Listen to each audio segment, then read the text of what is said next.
Bollywood silver screen presenting 1899। इस कहानी की शुरुआत होती है 19 अक्टूबर 1899 से, जहां पर हमें एक स्टीम शिप को दिखाया जाता है जिसका नाम कैरबरॉस है, जो कि इंग्लैंड से न्यूयॉर्क सिटी जा रहा है। इस शिप में मोरा नाम की एक लड़की भी होती है जिसे रात को सपना आता है कि वो मेंटल असाइलम में है, जहां उसके पिता उसे मिलने के लिए आते हैं, जिन्हें देखकर वो अपना आपा खो देती है और चीख चीख कर कहती है कि प्रोमेथियस शिप के साथ जो कुछ हुआ है उसके जिम्मेदार आप हैं। अभी मोरा की नींद खुल जाती है। दरअसल मोरा इस वक्त जिस शिप में है इसका एक सिस्टर शिप भी था जिसका नाम प्रोमेथियस था। 4 महीने पहले इसी रूट से जाते हुए वो शिप अचानक पैसेंजर्स के साथ कहीं गायब हो गया। ये न्यूज़ पूरी दुनिया के लिए बहुत बड़ी न्यूज़ होती है, क्योंकि प्रोमेथियस शिप में बहुत बड़े बड़े लोग थे। हालांकि मोरा ने ये सपना देखा है, लेकिन उसे लगता है कि सपने में कोई ना कोई हकीकत है। उसे अपनी पिछली बातें बहुत ज़्यादा याद नहीं है। एक दिन पहले उसके भाई ने न्यूयॉर्क से उसे इस शिप का टिकट दिया था। उसे न्यूयॉर्क न्यू ईयर मनाने के लिए बुला रहा होता है। इस पूरे शिप में 1500 पैसेंजर्स होते हैं, लेकिन हर कोई अलग अलग कैटेगरी में डिवाइड होता है। जैसे कुछ लोग वर्कर क्लास में होते हैं, कुछ लोग लोअर क्लास में, कुछ लोग मिडिल क्लास में और कुछ लोग हाई क्लास में। मोरा हाई क्लास में ट्रेवल कर रही है और हाई क्लास में दूसरी किसी भी क्लास का कोई भी आदमी नहीं आ सकता। मोरा के साथ यहाँ पर और भी पैसेंजर्स होते हैं, जिसमें एक गे कपल होता है जो सबके सामने भाई बनकर रह रहे होते हैं, क्योंकि इस वक्त गे लोगों को आज़ादी नहीं थी। साथ ही यहाँ पर एक न्यूली मैरिड कपल भी होता है और इन दोनों को देखकर लगता है कि ये दोनों एक दूसरे के साथ खुश नहीं है। यहाँ पर एक जैपनीज लड़की भी होती है जिसकी ओनर उसे न्यूयॉर्क बेचने के लिए ले जा रही है। अब जब इस सब के सब लंच कर रहे होते हैं, तभी नीचे लोअर क्लास से एक लड़का ऊपर आ जाता है जिसे सिक्योरिटी पकड़ लेती है, पर वो चीख चीख कर कहता है कि मेरी बहन प्रेग्नेंट है, उसकी तबीयत खराब है, मुझे डॉक्टर की जरूरत है। हालांकि यहाँ पर डॉक्टर भी है, पर वो लोअर क्लास में नहीं जाना चाहता। मोरा ने डॉक्टरी की पढ़ाई की है, इसीलिए वो उसके साथ जाकर उसकी प्रेग्नेंट बहन टोव की मदद करती है और वापस अपनी क्लास में आ जाती है, जहाँ शिप का कैप्टन उसके पास आता है। शिप का कैप्टन हमेशा उदास रहता है, क्योंकि 2 साल पहले आग की वजह से उसकी पत्नी और उसके बच्चे की मृत्यु हो गई थी। तभी यहाँ पर कैप्टन का एक आदमी आता और कहता है कि हमें किसी दूसरे शिप के सिग्नल्स मिल रहे हैं। कैप्टन नीचे जाकर सिग्नल्स को चेक करता और पूरी तरह से हैरान हो जाता है, क्योंकि ये सिग्नल्स इन्हें प्रोमेथियस शिप से मिल रहे होते हैं जो 4 महीने पहले अचानक से गायब हो गया होता है। ये इस बात से भी हैरान होते हैं कि 4 महीने बिना खाना पानी के कोई कैसे समंदर में जिंदा रह सकता है, पर ये तय करते हैं कि ये उस दिशा में जाएंगे और अपने शिप को लेकर ये प्रोमेथियस की दिशा में निकल पड़ते हैं और इस बारे में ये किसी भी पैसेंजर को नहीं बताते। लंबा सफर तय करने के बाद ये प्रोमेथियस के पास पहुंच जाते हैं और अब नोरा, कैप्टन और उसके कुछ साथी एक कश्ती से प्रोमेथियस शिप के पास पहुंचकर उसके अंदर जाते हैं, जहां पर इन्हें किसी भी इंसान का नामो निशान तक नहीं मिलता। हालांकि शिप में कई 100 पैसेंजर्स ट्रेवल कर रहे थे, पर यहाँ पर किसी की बॉडी भी नहीं होती। कैप्टन इसके बाद उस कंट्रोल रूम में जाता है जहां से उसे सिग्नल्स भेजे गए थे, पर कैप्टन ये देखकर हैरान हो जाता है कि सिग्नल भेजने वाली मशीन टूटी हुई है। तभी मोरा को जमीन पर एक हरे रंग का बीटल दिखता है, यानी कि एक कीड़ा जो एक डायरेक्शन में जा रहा होता है। वो उस कीड़े का पीछा करती है जो कि कबर्ड के अंदर चला जाता है, जिसे बाहर से बंद किया गया है। और जब ये उसे खोलते हैं तो उसके अंदर एक छोटा बच्चा बैठा होता है जो इन सब को घूर घूर कर देख रहा होता है। उसके हाथ में एक छोटा सा पिरामिड भी होता है। किसी को कुछ समझ नहीं आता कि जब सब पैसेंजर्स गायब हो गए तो ये बच्चा यहाँ पर क्या कर रहा है। ये उस बच्चे को अपने शिप में ले आते हैं, लेकिन प्रोमेथियस शिप से एक और आदमी इनके शिप में चुपके से चढ़ जाता है। उसके हाथ में हरे रंग का उसी तरह का कीड़ा यानी कि बीटल होता है, जिस कीड़े का पीछा करते हुए मोरा बच्चे तक पहुंची थी। और ये आदमी मोरा के बगल वाले कमरे में रुकता है। जिस बच्चे को ये प्रोमेथियस शिप से लाए होते हैं उसकी देखभाल की जिम्मेदारी मोरा को दी जाती है। और अब वो आदमी जो इनके पीछे प्रोमेथियस शिप से इनके शिप में आ गया, अगले दिन वो अपना नाम डैनियल बताता है। और मोरा इस आदमी को नहीं जानती, पर इस आदमी को देखकर ऐसा लगता है कि ये मोरा को बहुत अच्छे से जानता है। मोरा अब अपने कमरे में आ जाती है जहाँ पर उसके सामने वो बच्चा बैठा होता है। वो देखती है कि उसकी गर्दन पर एक पिरामिड का निशान है जो कि उल्टा बना हुआ है, और ठीक इसी तरह का निशान उसे अपने भाई के लेटर में भी मिला था, जिस लेटर के साथ उसने उसे न्यूयॉर्क की टिकट्स भेजी थी। मोरा बच्चे से पिरामिड के बारे में बहुत कुछ पूछती है, लेकिन वो कुछ नहीं बोलता। दरअसल ये बच्चा किसी से भी बात नहीं करता वहीं डैनियल को दिखाया जाता है कि उसके पास जो हरे रंग का कीड़ा होता है वो लोअर क्लास में छोड़ देता है। वो कीड़ा एक बच्ची की तरफ जाता है जिसके बाद उसकी मृत्यु हो जाती है। साथ ही यहाँ पर शिप के जितने भी कंपास होते हैं जिससे सही दिशा में जा सकते हैं वो सब के सब खराब हो जाते हैं। इसीलिए शिप का कैप्टन तय करता है कि ये न्यूयॉर्क न जाकर वापस इंग्लैंड के लिए मुड़ जाएंगे, क्योंकि ये सब उसी तरह की घटनाएं होती है जो प्रोमेथियस शिप के साथ हुई थी, जिसके बाद वो अचानक से गायब हो गया था। मोरा शिप के कैप्टन के पास आती है और देखकर हैरान हो जाती है कि उसके केबिन में भी उसी तरह का उल्टा ट्रायंगल बना हुआ है, जैसे कि बच्चे की गर्दन पर उल्टे ट्रायंगल का टैटू बना था, जैसे कि उसके भाई के लेटर में बना हुआ था। ये समझ जाते हैं कि कुछ न कुछ गड़बड़ है, इसीलिए वापस लौटने से पहले एक बार फिर से प्रोमेथियस शिप में जाते हैं। यहाँ पर कैप्टन को लिस्ट मिलती है जिसमें उन पैसेंजर्स के नाम होते हैं जो गायब हुए थे, जो प्रोमेथियस में सफर कर रहे थे, और इसमें एक नाम मोरा का भी होता है। वो देखकर हैरान हो जाता है। उसे अब मोरा पर शक है।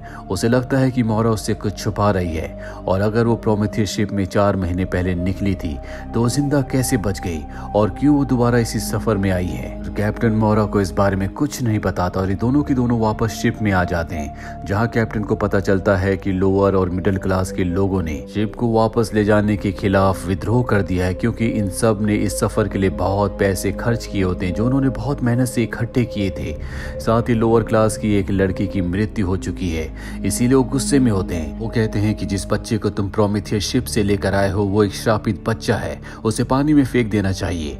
हालांकि मोरा ऐसा नहीं चाहती, पर उसकी एक भी नहीं चलती, इसीलिए उस बच्चे को नीचे समंदर में फेंक दिया जाता है। वो कैप्टन से मदद मांगती है, लेकिन कैप्टन कहता है कि तुम एक झूठी लड़की हो, तुम प्रोमेथियस शिप में ट्रैवल कर रही थी, जो बात तुमने सबसे छुपाई है। मोरा को कुछ भी समझ में नहीं आता। साथ ही सबसे बड़ी प्रॉब्लम यहाँ पर सबकी ये होती है कि लाख चाहने के बाद भी इनका शिप यहाँ से मूव नहीं कर रहा होता। वो प्रोमेथियस शिप के आसपास ही घूम रहा होता है, और जब ये सब परेशान बैठे होते हैं तभी इन्हें कबाट के अंदर से ठक ठक की आवाज आती है, और अगले पल वहां से वही बच्चा निकलता है जिसे अभी कुछ देर पहले इन्होंने समंदर में फेंक दिया था। जिस बच्चे को ये प्रोमेथियस शिप से लेकर आए हैं, उस बच्चे के हाथ में अब भी वो छोटा पिरामिड होता है। वो मोरा के गले लग जाता है, पर मोरा उसे देखकर बेहोश हो जाती है। यहाँ पर जितने भी पैसेंजर्स हैं उन्हें पूरा यकीन हो चुका है कि बच्चा श्रापित है, इसीलिए इसे कैद कर दिया जाता है। इस शिप में जितने भी पैसेंजर्स हैं वो 2 ग्रुप्स में बढ़ चुके हैं। एक कैप्टन का ग्रुप है जो वापस इंग्लैंड जाना चाहता है, और दूसरा मिडिल क्लास और लोअर क्लास लोगों का ग्रुप है जो न्यूयॉर्क जाना चाहते हैं। यहाँ पर सब के सब बहुत ज्यादा अग्रेसिव होते हैं, इसीलिए लोअर क्लास की वो लड़की जो प्रेग्नेंट है, जिसका नाम टोव है, जिसका मोरा ने कहानी की शुरुआत में इलाज किया था, वो तय कर लेती है कि वो कैप्टन के ग्रुप में शामिल हो जाएगी, क्योंकि उसके लोग बहुत ज्यादा अग्रेसिव होते हैं। वही मोरा को होश आ जाता है और उसे पता चलता है कि बच्चे को कैद कर दिया गया है। वो उस बच्चे को आजाद करवाने के लिए वहां पर जाती है, लेकिन सब उसके खिलाफ होते हैं, और जब लोग बहुत ज्यादा शोर कर रहे होते हैं तभी एक आदमी गोली चला देता है। जो गोली मोरा की तरफ बढ़ रही होती है। डैनियल उसे बचाने के लिए कूदता भी है, पर अब यहाँ पर समय बहुत ज्यादा स्लो हो जाता है, और वो बच्चा जिसे कैद किया गया था वो खुद अपने आप को आजाद करके मोरा के पास आ जाता है। और अब यहाँ पर समय पूरी तरह से रुक चुका है, सिर्फ मोरा और उस बच्चे के अलावा। वो बच्चा मोरा को अपने साथ बाहर ले आता है। इसके बाद मोरा उसे अपने कमरे में लाती है और पूछती है कि यहाँ ये सब क्या हो रहा है, मुझे कुछ समझ नहीं आ रहा, तुम बार बार कैसे बच जाती हो। वो बच्चा पेपर पर लिखता है कि मैं कुछ भी बोल नहीं सकता, क्योंकि हमेशा कोई हमें देखता और सुनता रहता है, बस तुम्हें मुझे फॉलो करना होगा। मोरा को सभी क्वेश्चंस के आंसर्स चाहिए, इसीलिए उस बच्चे को फॉलो करने लगती है। बच्चे के हाथ में वही हरे रंग का कीड़ा होता है जो हमने आखिरी बार डैनियल के पास देखा था, जो उसने लोअर क्लास में छोड़ दिया था, जिसके बाद एक बच्चे की मृत्यु हो गई थी और सारे कंपास खराब हो गए थे। और अब वो बच्चा जब उस हरे रंग के कीड़े को नीचे रखता है तो एक पोर्टल खुल जाता है। मोरा उस पोर्टल से बाहर निकलती है और एक अनजान जगह पर पहुंच जाती है। वहीं शिप के अंदर जहां पर समय रुक गया था वो दोबारा से नॉर्मल हो जाता है, और अब शिप में एक अजीब सा साउंड आना शुरू हो जाता है। कैप्टन देखता है कि वहां पर मोरा और बच्चा नहीं है, और डैनियल को देखता और कहता है कि मैंने तुम्हें शिप में पहले कभी नहीं देखा, जरूर मोरा और उस बच्चे के साथ मिले हुए हो। वो उसे पकड़ लेता है, पर तभी टोव कहती है कि ये वक्त आपस में लड़ने का नहीं है, हमें ये पता लगाना होगा कि हम यहाँ से कैसे निकल सकते हैं। और अब जो साउंड पूरे शिप शिप में आ रहा होता है उससे सब के सब लोग हिप्नोटाइज होना शुरू हो जाते हैं और शिप के डेक पर पहुंच जाते हैं और शिप से समंदर में कूदना शुरू कर देते हैं। डैनियल देखकर हैरान हो जाता है। वो भागता हुआ नीचे जाता है। उसके पास अब भी वो हरे रंग का कीड़ा होता है जिससे वो पोर्टल खोलता है जिस तरह से बच्चे ने खोला था और वो भी उसी जगह पर आ जाता है जहाँ पर मोरा गई है। और यहाँ उसे वो बच्चा मिलता है जिससे वो पूछता है कि मोरा को क्या हो गया, वो मुझे पहचान क्यों नहीं रही, वही इन सब चीज़ों को रोक सकती है। और इसके बाद वो पोर्टल से वापस शिप में आ जाता है ताकि लोगों की जान बचा सके। वो उस जगह पहुंच जाता है जहां से मशीन से सारा का सारा साउंड प्रोड्यूस हो रहा होता है। वो उसे बंद करने की कोशिश में लग जाता है। वहीं दूसरी तरफ हमें एक केबिन में उस न्यूली मैरिड कपल को दिखाया जाता है जो एक दूसरे के साथ खुश नहीं है। तभी वहां पर लोअर क्लास का एक आदमी आ जाता है, उन्हें गन पॉइंट पर ले लेता है और उन दोनों के हाथ बांध देता है। साथ ही वो अपने भी हाथ बांध देता है ताकि वो हिप्नोटाइज होकर समंदर में ना कूदे। वहीं हमें मोरा को दिखाया जाता है जिससे अपने सामने एक असाइलम दिखता है और ये वैसे ही असाइलम होता है जैसे उसके पिता ने उसकी मॉम के लिए बनाया था। वो उस मेंटल हॉस्पिटल उस असाइलम के अंदर जाती है जहाँ पर दो लोग उसे पकड़ लेते हैं और तभी मोरा के पिता उसके सामने आते हैं और पूछते हैं कि तुमने उस चीज को कहाँ पर छुपाया है। मोरा को कुछ भी समझ में नहीं आता है लेकिन अपने पिता की बातों से उसे समझ में आ जाता है कि 4 महीने पहले जब प्रोमीथियस गायब हुआ था तो उसमें उसके पिता का ही हाथ था। इसके बाद मोरा को एक अजीब सा इंजेक्शन लगाया जाता है और जब उसकी नींद खुलती है तो शिप में अपने बिस्तर के ऊपर उठती है। वो भागते हुए कैप्टन के पास जाती है। वो कहती है कि मुझे ये तो नहीं पता कि 4 महीने पहले मैं प्रोमीथियस में थी या नहीं, पर मुझे ये पता है कि प्रोमीथियस के साथ जो कुछ हुआ है वो मेरे पिता की वजह से हुआ है और मेरे पास जो मेरी पिछली यादें नहीं हैं इसके कारण भी मेरे पिता हैं, उन्होंने मेरी पिछली यादों को मिटा दिया है। दरअसल मोरा के पिता की जिंदगी में मोरा की मॉम सबसे ज्यादा इम्पोर्टेंट थी, पर जब उन्होंने मोरा को जन्म दिया तो उनकी दिमागी हालत खराब होना शुरू हो गई, जिसके बाद उन्होंने अपनी पत्नी के लिए मेंटल असाइलम यानी कि मेंटल हॉस्पिटल बनाया जहां से अभी अभी मोरा वापस आई है। मोरा के पिता को कभी भी अपने बच्चों से लगाव नहीं था। उसके बाद उन्होंने इंसानी दिमाग पर एक्सपेरिमेंट करना शुरू कर दिया और अब मोरा को पूरा यकीन है कि प्रोमीथियस के साथ जो कुछ हुआ या इस शिप में जो कुछ हो रहा है उसके पिता के एक्सपेरिमेंट का एक हिस्सा है। अब मोरा को वहां पर वो बीटल यानी कि हरे रंग का कीड़ा दिखता है जिसके बाद वो वही प्रोसीजर करती है जो उसके सामने बच्चे ने किया था और उस प्रोसीजर को करने के बाद एक दरवाजा खोलता है। दोनों के दोनों उससे अंदर चले जाते हैं जिसके बाद ये एक जले हुए घर के सामने पहुंच जाते हैं। ये वही घर होता है जिसमें कैप्टन की पत्नी और बच्चे की मृत्यु हुई थी। वही शिप में डैनियल उस साउंड को बंद कर देता है जिससे सबके सब हिप्नोटाइज हो रहे थे, पर अब बहुत देर हो चुकी है। इस शिप में 1500 लोग थे लेकिन अब यहाँ पर कुछ ही लोग बचे हैं, सबके सब समंदर में कूद चुके हैं। साथ ही शिप में मोरा के पिता का आदमी जिसका नाम विल्सन है उस बच्चे को ढूंढ रहा होता है पर उससे बच्चा नहीं मिलता। मोरा के पिता को दिखाया जाता है जो एक कमरे में होते हैं और उनकी विंडो के बाहर उसी तरह का पिरामिड होता है जिस तरह का पिरामिड का छोटा सा मॉडल बच्चे के हाथ में था। विल्सन मोरा के पिता के पास आता और कहता है कि मैंने शिप में उस बच्चे को हर जगह ढूंढा पर वो मुझे कहीं नहीं मिला। मोरा के पिता कहते हैं कि उस बच्चे को ढूंढना बहुत जरूरी है, नहीं तो हमारा एक्सपेरिमेंट पूरा नहीं हो सकता। वहीं हमें कैप्टन को और मोरा को दिखाया जाता है जो एक बार फिर से मेंटल असाइलम में पहुंच जाते हैं ताकि वो मोरा के पिता के खिलाफ सबूत ढूंढ सके। पर अब यहाँ पर डैनियल भी आ जाता है। डैनियल को देखकर ये दोनों के दोनों हैरान हो जाते हैं क्योंकि ये पोर्टल के थ्रू यहाँ पर आए थे, जिसका मतलब ये है कि डैनियल को भी पोर्टल के बारे में पता है। कैप्टन उसके ऊपर हमला करता है पर वो अपनी टेलीपोर्टिंग पावर से उसे जंगल में भेज देता है। मोरा ये देखकर बहुत डर जाती है और डैनियल की तरफ गन तान देती है, पर डैनियल उसे हैरानी से देख रहा होता और पूछता है कि तुम्हें सच में कुछ भी याद नहीं? मैं तुम्हारा हस्बैंड हूँ, हमारी शादी को 12 साल हो चुके हैं। मोरा उसकी बातों पर यकीन नहीं करती। उसे लगता है कि डैनियल उसके लिए खतरा है, इसीलिए वो डैनियल को एक कमरे में बंद कर देती है और खुद वहां से बाहर आ जाती है। उसके पास जो गन होती है वो उसे जोर से फेंकती है पर वो गन एक कांच से शीशे से टकरा कर वहीं पर गिर जाती है। मोरा उस इनविजिबल दीवार के पास आती है और उसके ढक्कन को खोलकर वो वापस अपने शिप में आ जाती है। दरअसल ये एक रास्ता था। वहीं दूसरी तरफ मोरा के पिता को दिखाया जाता है जो ये सब कुछ अपने मॉनिटर्स पर देख रहे होते हैं। दरअसल उनके सामने कई सारे मॉनिटर्स हैं और वो उन मॉनिटर्स में मोरा के साथ शिप में हर एक जगह को देख सकते हैं। इसका मतलब ये है कि कौन कहां पर कब क्या कर रहा है मोरा के पिता को सब कुछ पता रहता है। वहीं शिप के कैप्टन को दिखाया जाता है जो जंगल में घर के अंदर से निकलकर प्रोमेथियस शिप के अंदर से बाहर निकलते हैं, यानी कि वो एक बार फिर से प्रोमेथियस शिप में पहुंच चुके हैं। और जब वो प्रोमेथियस शिप से बाहर देखते हैं तो हैरान हो जाते हैं, क्योंकि वहां पर एक दो नहीं बल्कि कई सारे बड़े बड़े शिप्स होते हैं। दूसरी तरफ मोरा जो अपने शिप में पहुंच चुकी है जिसमें कुछ ही पैसेंजर्स हैं, वहां समंदर में तूफान आना शुरू हो जाता है, जिस वजह से समंदर का पानी शिप के ऊपर आने लगता है। सबके सब पैसेंजर्स डर जाते हैं और ये तय करते हैं कि सब के सब नीचे इंजन रूम में जाएंगे। लेकिन मोरा कैप्टन को ढूंढने के लिए शिप में जाती है, पर पूरे शिप में ढूंढने के बाद भी उसे कैप्टन नहीं मिलता, जिसके बाद वो कैप्टन के रूम में जाती है, जहाँ कैप्टन के बेड के नीचे एक छोटा सा स्पेस होता है, छोटा सा तहखाना होता है, जैसे उसके कमरे में उसके बेड के नीचे भी है। और जब वो अपने कमरे में अपने बेड के नीचे तहखाने के अंदर गई थी तो वो अपने पास्ट में यानी कि अपनी यादों में उस असाइलम में पहुंच गई थी जो उसके पिता ने उसकी मॉम के लिए बनाया था। और अब वो जानती है कि कैप्टन भी शायद अपनी यादों में गया होगा, इसीलिए उस तहखाने के अंदर वो जाती है। पर वहां पर उसे कैप्टन नहीं बल्कि कैप्टन की पत्नी मिलती है जिसकी मृत्यु हो चुकी है। कैप्टन की पत्नी उस पर हमला कर देती है और कहती है कि तुम कैप्टन की यादों में क्या कर रही हो, तुम क्या हो। किसी तरह से मोरा वहां से बाहर निकलती है और अब वो डैनियल के कमरे में जाती है, क्योंकि डैनियल ने उसे कहा था कि वो उसकी पत्नी है। उनकी शादी को 12 साल हो चुके हैं और इस बात की पुष्टि करने के लिए वो उसके बेड के नीचे बने तहखाने में उसकी यादों में जाती है। वो एक कमरे में पहुंच जाती है जो कमरा उसे जाना पहचाना लगता है, और जब वो बेड के पास जाती है तो वहां पर डैनियल और उसकी बहुत सारी फोटोज होती है और उन फोटोज में उनके साथ वो बच्चा भी होता है जो कभी कुछ नहीं बोलता, जिसके पास छोटा सा पिरामिड है। फोटोज को देखकर ऐसा लगता है कि वो बच्चा डैनियल का और मोरा का बेटा है।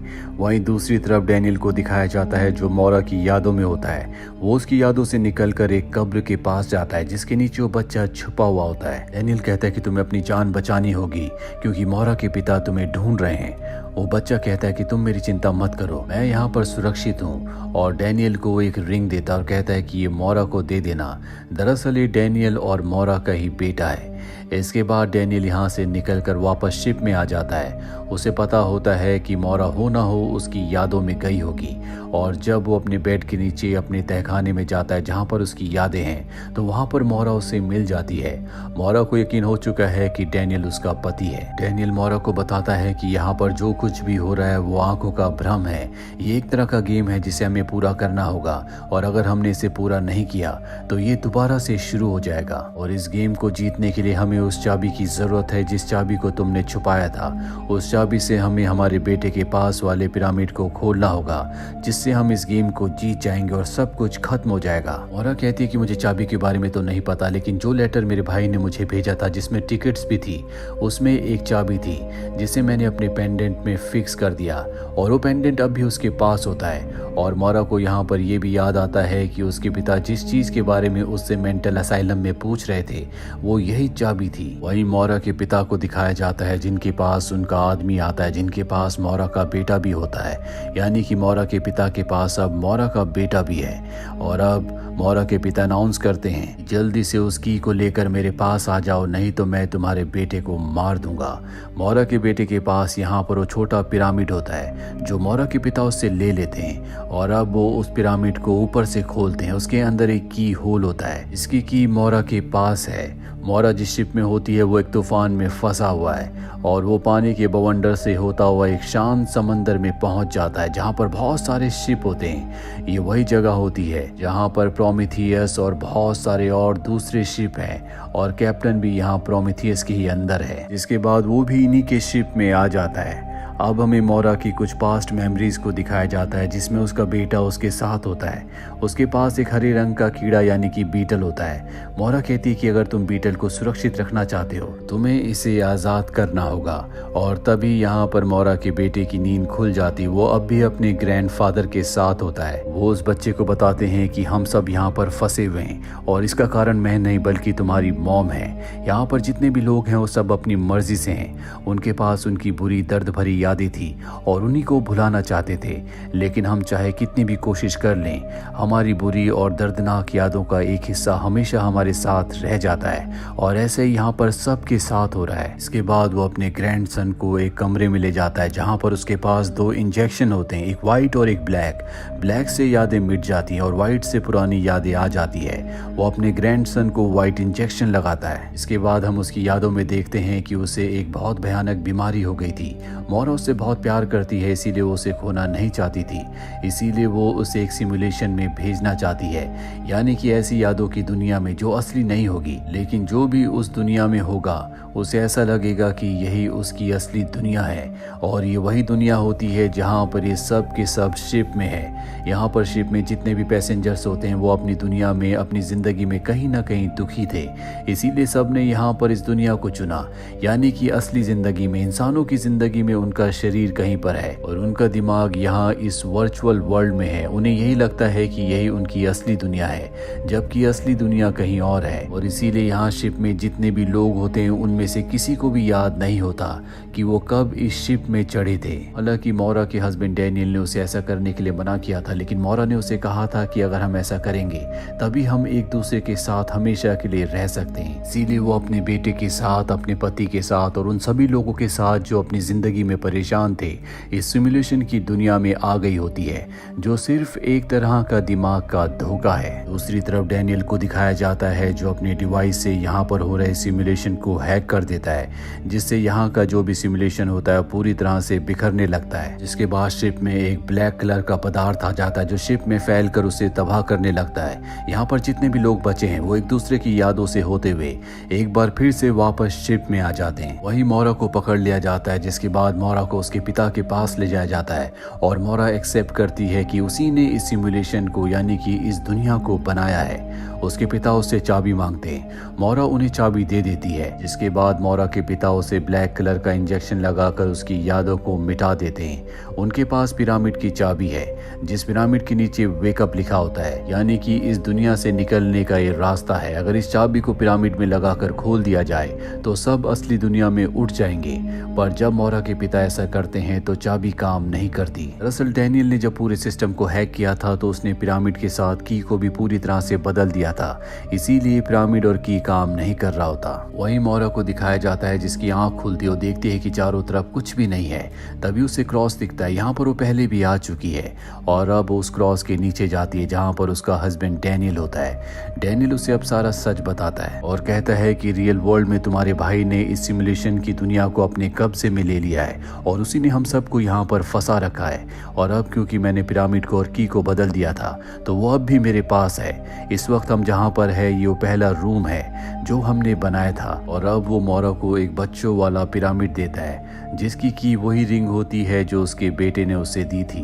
मोरा को कहता है कि अब असली दुनिया में जाने का वक्त हो गया है। जिसके बाद मोरा उस रिंग को की तरह पिरामिड पर लगाती है और वो असली दुनिया में जाग जाती है, जहाँ पर हमें एक बहुत बड़े चेम्बर को दिखाया जाता है जहाँ पर बहुत सारे लोग होते हैं। ये सब वही लोग होते हैं जो शिप में थे, जिनकी जिंदगी में दुख था और उन सब ने इस दुनिया को चुना था, लेकिन अब भी सब के सब उस दुनिया में फंसे हुए हैं, जबकि मोरा वापस असली दुनिया में आ चुकी है। लेकिन ये अर्थ नहीं है, बल्कि ये स्पेसशिप है जिसका नाम प्रोमीथियस है और उसी स्पेसशिप के अंदर ये सब के सब मशीन्स के अंदर सोए हुए थे। और इसके बाद स्क्रीन पर देखते हैं जहाँ पर लिखा होता है पैसेंजर्स 1423, क्रू 550 और डेट होती है 19 अक्टूबर 2099। यानी कि इतने सारे लोग इस शिप के अंदर है जो सब के सब उस गेम की दुनिया में फंसे हुए हैं। हालांकि वो भी बाहर निकलना चाहते हैं, लेकिन मोरा के भाई ने सबको वहां फंसा दिया होता है। और तभी मोरा को उसके भाई का मैसेज आता है जिसमें लिखा होता है वेलकम टू रियलिटी वर्ल्ड। दरअसल मोरा ने दिमाग की इस दुनिया को इसलिए बनाया था ताकि वो अपने बेटे के साथ हमेशा के लिए रह सके, क्योंकि उसके बेटे को बीमारी थी, उसकी मृत्यु होने वाली थी।